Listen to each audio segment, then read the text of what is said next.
তো নমস্কার বন্ধুরা, সবাইকে মহাশিবরাত্রির প্রীতি ও শুভেচ্ছা। তো আজকে শিবরাত্রি আর আমার বাড়িতে আছে গোপাল ঠাকুর। তো গোপাল ঠাকুরের আজকে ভোগ দেওয়া হচ্ছে। তো খোকাবুকি কি করছে চলো দেখাই।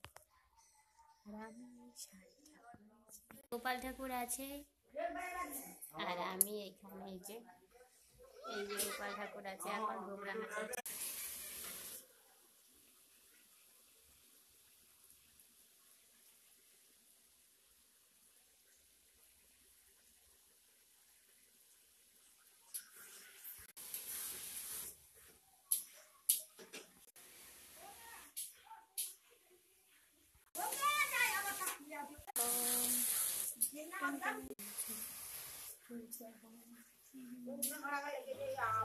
খোকাবাবু সব রকম ভাজা, পনির, ডাল, চাটনি, পাঁপড় সব করেছে। লাস্টে আমি করছি পায়েস।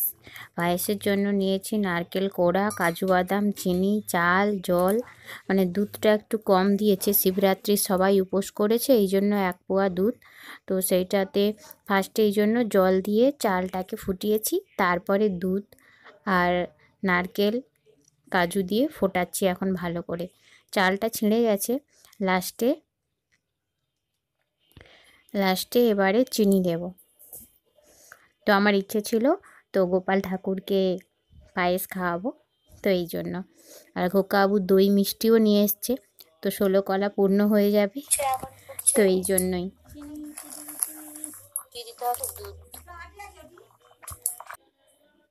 তো নাড়ু গোপালকে ভোগ নিবেদন করেছে খোকাবু, আর আমি অবশেষে এখন ছবি তুলছি।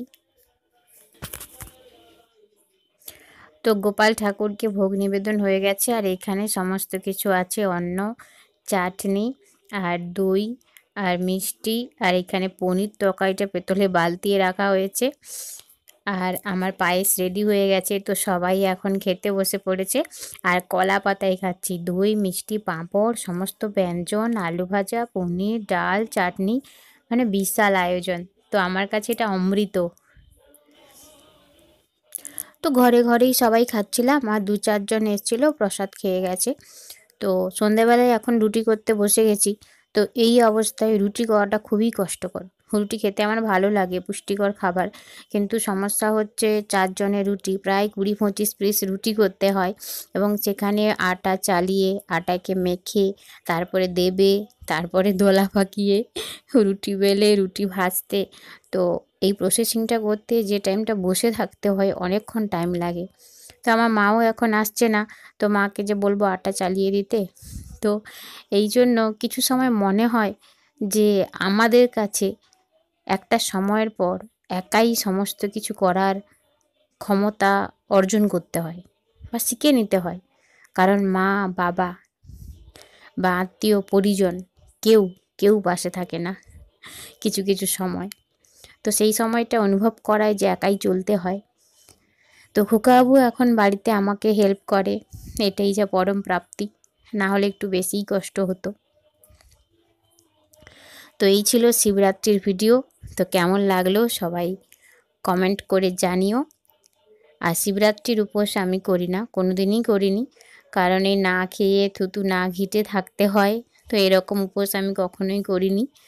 তারকেশ্বর বা চন্দনেশ্বরে জল ঢেলেছি বাবার মাথায়, ওই না খেয়ে থাকি, জল ঢালি, তারপরই ফল বা নিরামিষ ভাত টাত এসব খেয়ে নিই।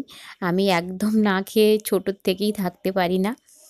তো কেমন লাগলো আজকে ভিডিও সবাই জানিও।